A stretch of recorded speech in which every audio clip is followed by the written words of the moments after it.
Welcome to the Dazzling Show.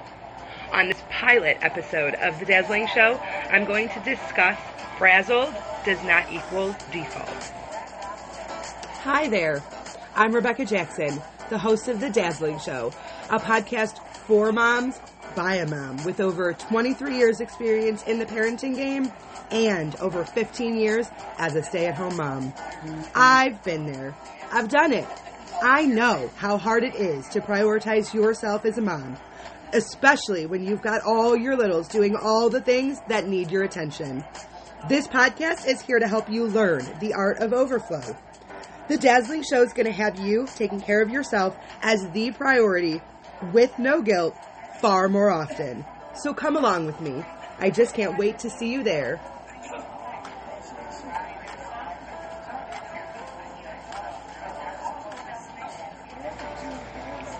Welcome to the Dazzling Show.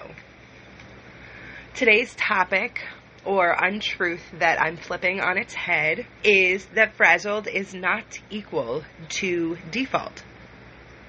Frazzled does not need to be the same thing as your default mode. Before I go any further, I just want to make sure that I thank you all for coming along with me on this very scary but very exciting new journey that I'm on as a podcaster. I really never saw myself being a podcast host. It's been tinkering in the back of my brain as a what if for a few years, and then at the beginning of this year I felt really called to create the place that I wish that I had. I'm leaning really hard into my intuition and my gut by creating this place. I feel really called to do it, and I don't know what to expect. So I'm excited that you're here. So, frazzled is not equal to default. Frazzled does not need to be the same thing as your default mode. As moms, I think we often think that life is crazy and busy, and this is a season, and it'll end eventually. And in just this season, it's kind of allowed to be our frazzled, hot mess, chaos mom season, and that's okay. And that is okay. I'm not saying that that's not okay. It's absolutely okay. I, in my profile on my social medias, have hot mess mama. I live in chaos. I am a chaos coordinator, and that is always going to be true. But frazzled, burnt out, depleted, broken down, and overwhelmed does not need to be the default. And that's essentially what I consider frazzled, is all of those things in a nutshell. Does not need to be your default mode. As a mom to 4 daughters, I'm no stranger to the fact that parenting can be a bit of a frazzling process. We are often juggling 1,001 things with only a few poles to balance all the plates on.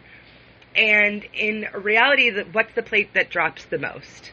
The plate that says that we're allowed to take care of ourselves. It's a really hard thing to do. Being a parent means chaos and overwhelm, and burnout is really right around the corner at any moment. So I have lots of years of wisdom, and I'm not in the thick of it with littles anymore. But as any parent can say, you're always in a season of chaos with your kids, no matter what age, no matter how many, no matter the brackets. There's always kind of some parental chaos in the mix, or at least this parent will tell you. I don't really know if others will, but I will. But this is a new season for me, and it gives me an extra little bit of overflow, as I'm going to teach you guys about, that I have to give, and I want to use that overflow, as scary as it feels to me, to overflow into other moms that are in the thick of it. I want to be the voice I wish I could have listened to at 2 a.m. in my headphones while I was nursing a baby, instead of crying because I felt broken and scared. I want to be the voice in the headphones or the earbuds for you. And so I want to thank you again, because this wouldn't be a thing without listeners, so thank you to you. As moms, we put ourselves on the back burner by default. And ultimately, putting yourself on the back burner by default very, very oftentimes sends you down the rabbit hole of uncare, and then you aren't doing anything for yourself.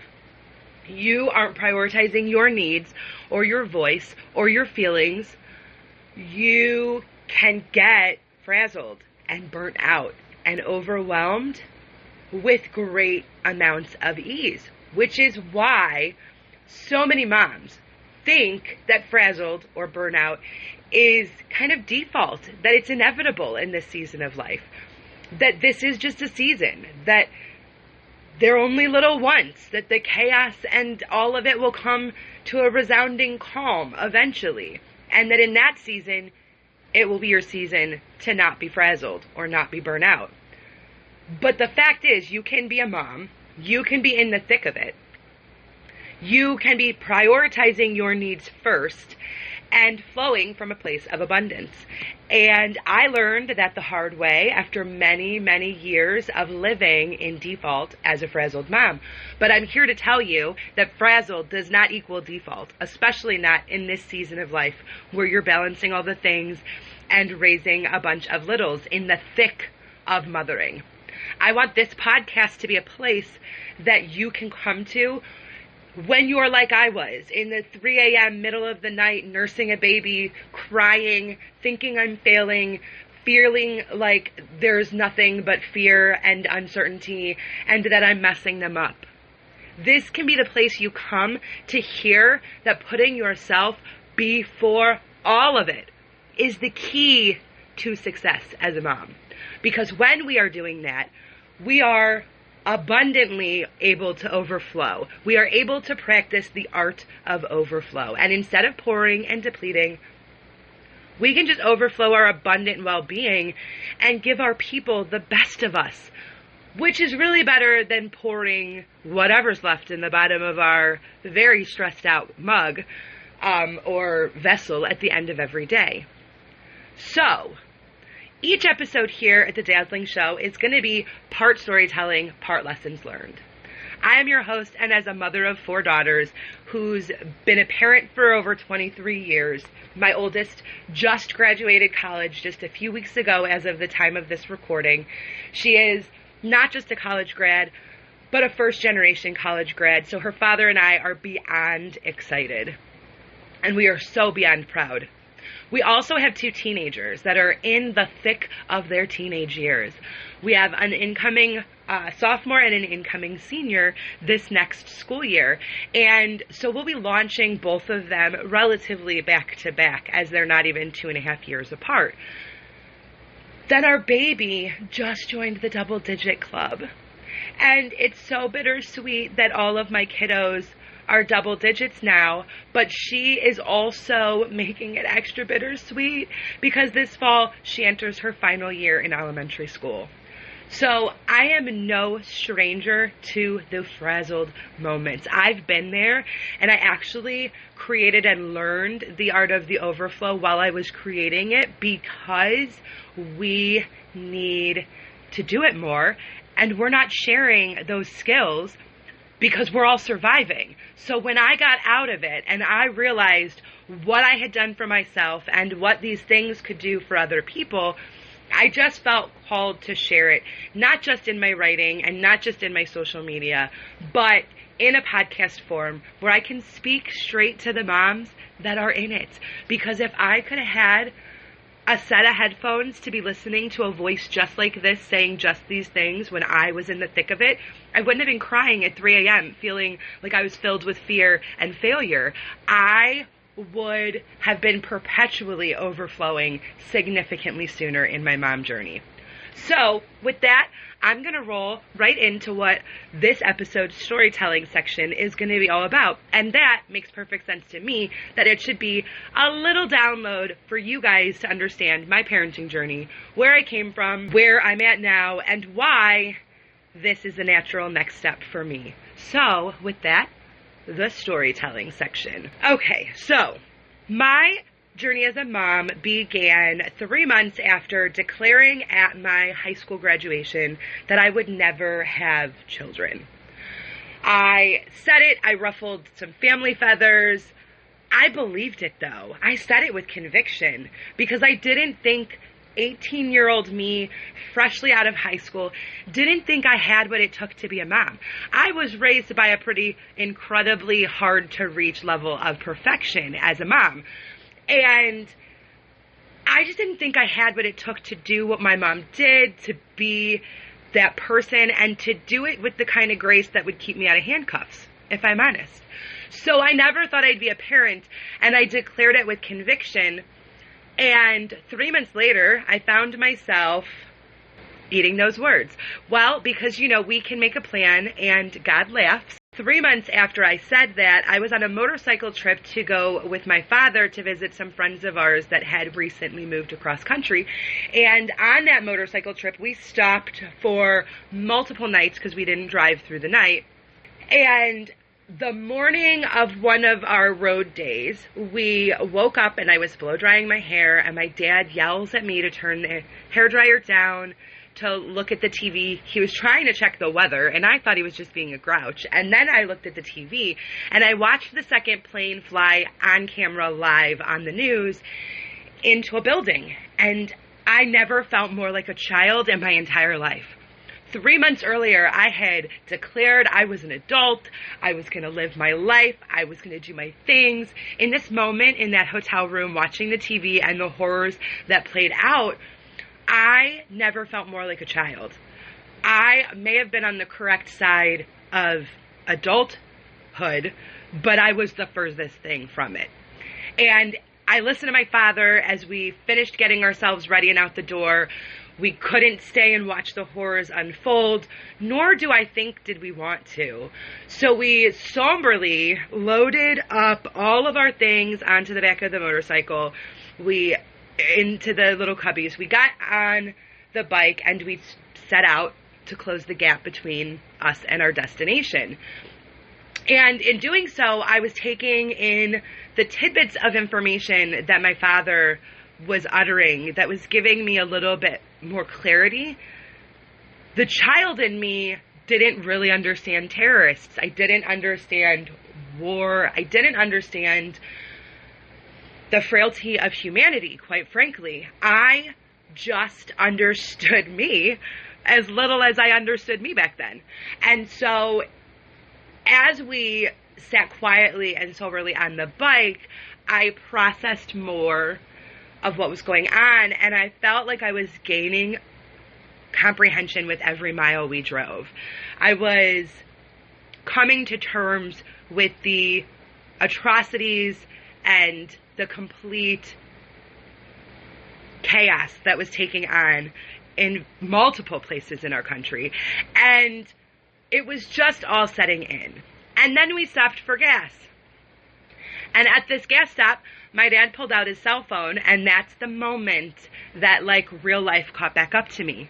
You see, before I had gone on this trip, I had taken a pregnancy test at my doctor's office because a few at-home tests had come up negative. But my little visitor wasn't arriving. Now, I was pretty confident, even as they were drawing my blood for the blood test, that I wasn't going to be pregnant because I was on birth control. There were other reasons. I just was confident I wasn't. But again, we make a plan and God laughs. So when my dad pulled his cell phone out, it was as if by divine intervention, my mother knew that was the moment to call.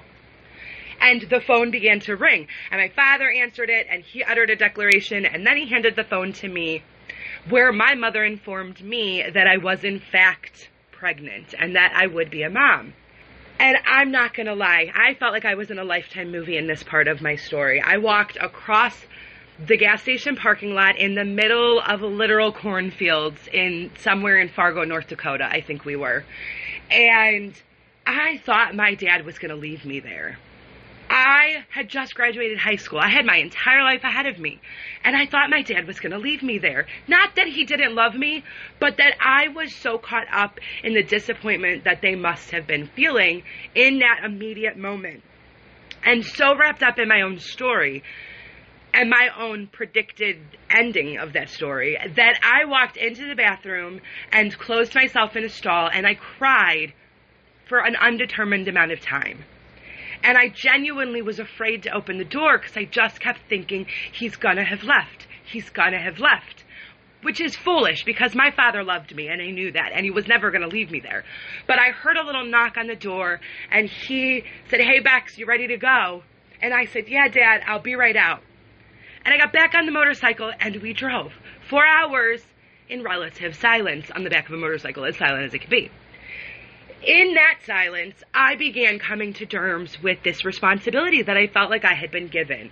A responsibility that I knew I was ill-prepared to take on, but at the same time that I felt the deepest, and I didn't even know it was called this at the time, but the deepest, most soul-rooted intention in this decision that I was going to make to have my daughter.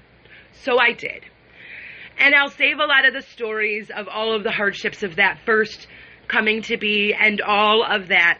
Quite frankly, I wrote about it in a memoir that I'm hoping to publish later this year or early next year. So hopefully you can read about it then. If you keep listening, maybe you'll hear a future opportunity to sign up as a beta reader.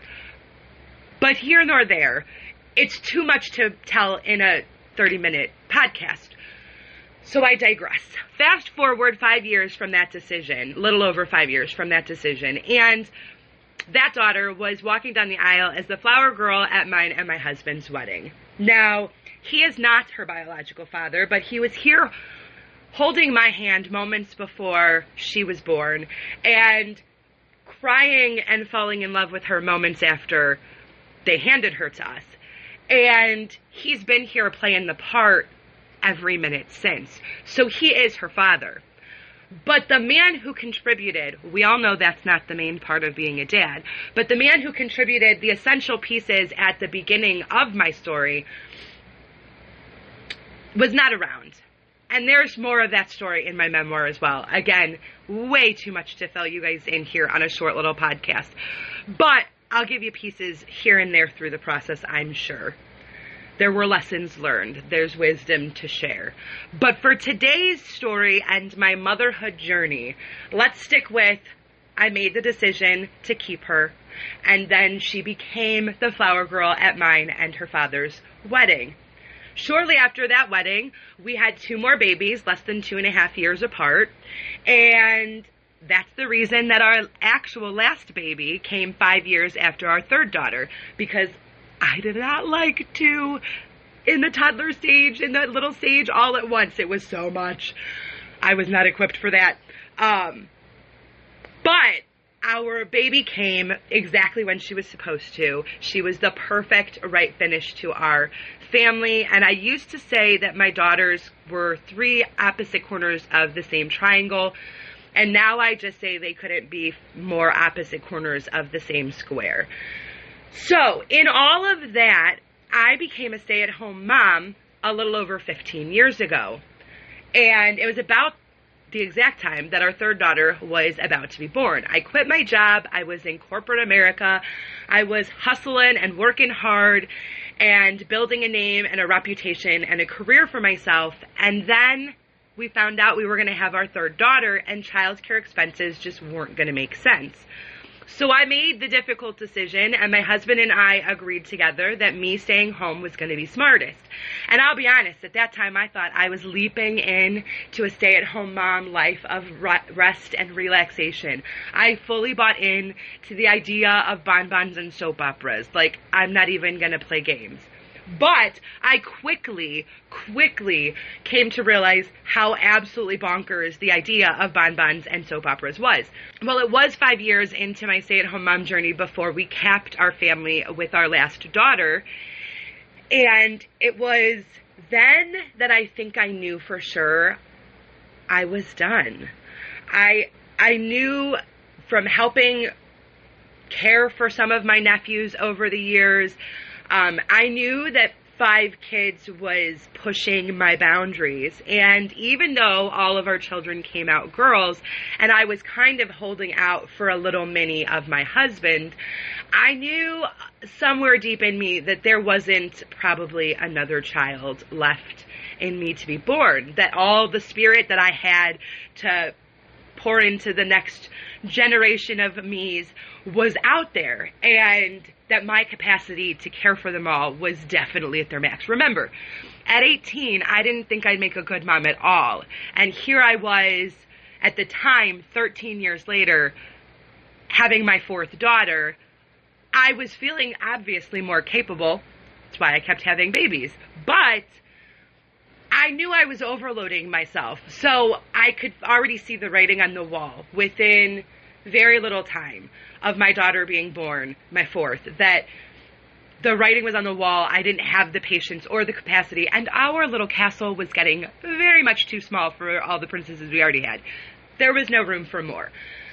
So my husband and I kind of lived out life thinking, assuming, but not knowing for certain that she was our last, but assuming we were there. Then we rolled into 2017 and hit a brick wall. We just hit a brick wall.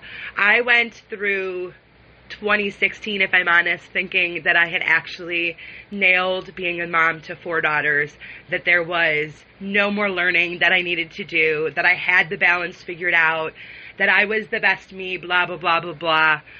And I realized that was very, very ill-conceived about the middle of 2017. You see, we rolled into 2017, 6 days into the year, and we had a devastating blow, losing a close friend of my husband and I's. And then a month later, my father-in-law very unexpectedly ended up in the hospital, quite ill. Fast forward 2 weeks of horrible hospital stay, and my father-in-law was gone, and I was carrying my family through an unprecedented season of grief, being what they all needed in this incredibly pivotal time in their lives. And I poured everything I had in myself into them. And I lost another good friend whom I had walked side by side, pregnant with my fourth with, and she was pregnant with her second. And that was like the fatal blow to keeping me together. I thought I had it. And then I was grieving in a way that my family didn't get because I had a different connection to this person. And while also trying to be their everything, I was now grieving at a triple down level, and I was losing my bearings. 2018 was a touch and go year for me. But through 2018, I transitioned from looking at my life and my journey and my mental health as trying to climb out of a pit. And I turned it in somewhere in that year. It became obvious to me that I was never going to climb out of the pit. And that if it stayed a pit, I was going to be the one laying there at the bottom of it, and my family would suffer. And early 2019, while cuddling with my little one, who was just a toddler at the time, I feel like, you know how they say your life passes before your eyes, like right before you die? Well, I felt like my future, or their future, flashed before my eyes. Like what it would be if I had quit, if I had given up, if I had stayed at the bottom of the pit, not thinking I was good enough. And that image terrified me. So what I realized in that very moment was that I couldn't look at it like I was trying to climb out of a pit. And I spent the rest of 2019 trying to figure out how to glue the pieces of me back together that had fallen to pieces when I shattered at the bottom of that pit sometime at the end of 2018, when I realized I couldn't carry us all anymore. And I went through the rest of 2019 trying to put those pieces back together to become a vessel for the goodness that God has put in me. And that is the moment that I realized that the whole fill your cup so you have something to pour into others had some merit. We are vessels. We have to fill ourselves, or there's really nothing to pour. I realized that what had happened was I had let my vessel grow so empty that cracks formed. And in those cracks, I was still giving to my people, but I was giving the very least, the very worst of me through cracks in my vessel. And that's how I was pouring into other people, was through my cracks. And I realized somewhere along the way that those cracks needed to be sealed up, and that vessel needed to be able to hold water again, and that if it could, that it could become so full that instead of me pouring, I overflowed. Because I don't believe that we were created to pour. I don't believe that we were created to deplete ourselves for the people around us. I don't think we're giving them our best when we are doing that, and I don't think that that's what we were intended to do, at least not always. There will always be pouring seasons. But in those seasons, we need to measure our intake and our output very closely so that we're not pouring to the point of drying ourselves in the process. And even more than living comfortably in that balance, we need to get better at prioritizing ourselves and our needs first.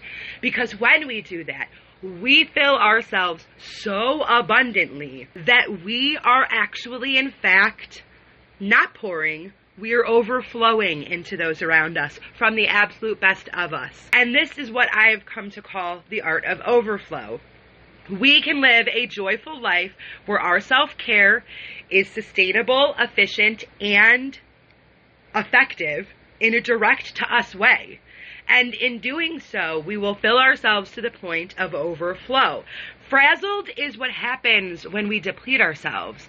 Dazzling is what happens when we live our life through a place of overflow. We are the best, brightest, most sparkly versions of ourselves to give all of that extra goodness and magic into the world instead of depleting ourselves and giving less quality. So, I would like, through the series of this podcast, to teach you all my tricks, my tips, some of my inside information from living the life of depletion to the point of nearly breaking past repair. And I would like to teach you how to practice the art of overflow in your life. I want this podcast, The Dazzling Show, to be where you come for permission to prioritize you until it feels natural. Because it's like a muscle. We have to flex it. It's not going to feel natural. We are moms. Everyone needs to take from us. And we know that we need to give them. We want to give for them. But we need to learn to flex the muscle so that we can be giving ourselves our best so that we can then give everyone around us our best as well. I don't want to be just another thing that you have to squeeze into your week. I want to be the thing that's helping you in the trenches of motherhood, especially those of you with multiple littles at the same time. I am speaking directly to your soul right now. I want to be, at least. I hope I am.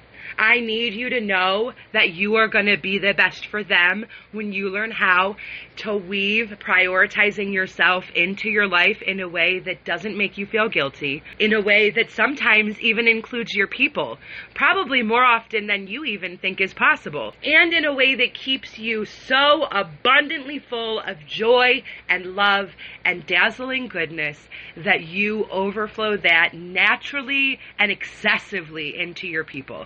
So let this be the place you come when you feel broken.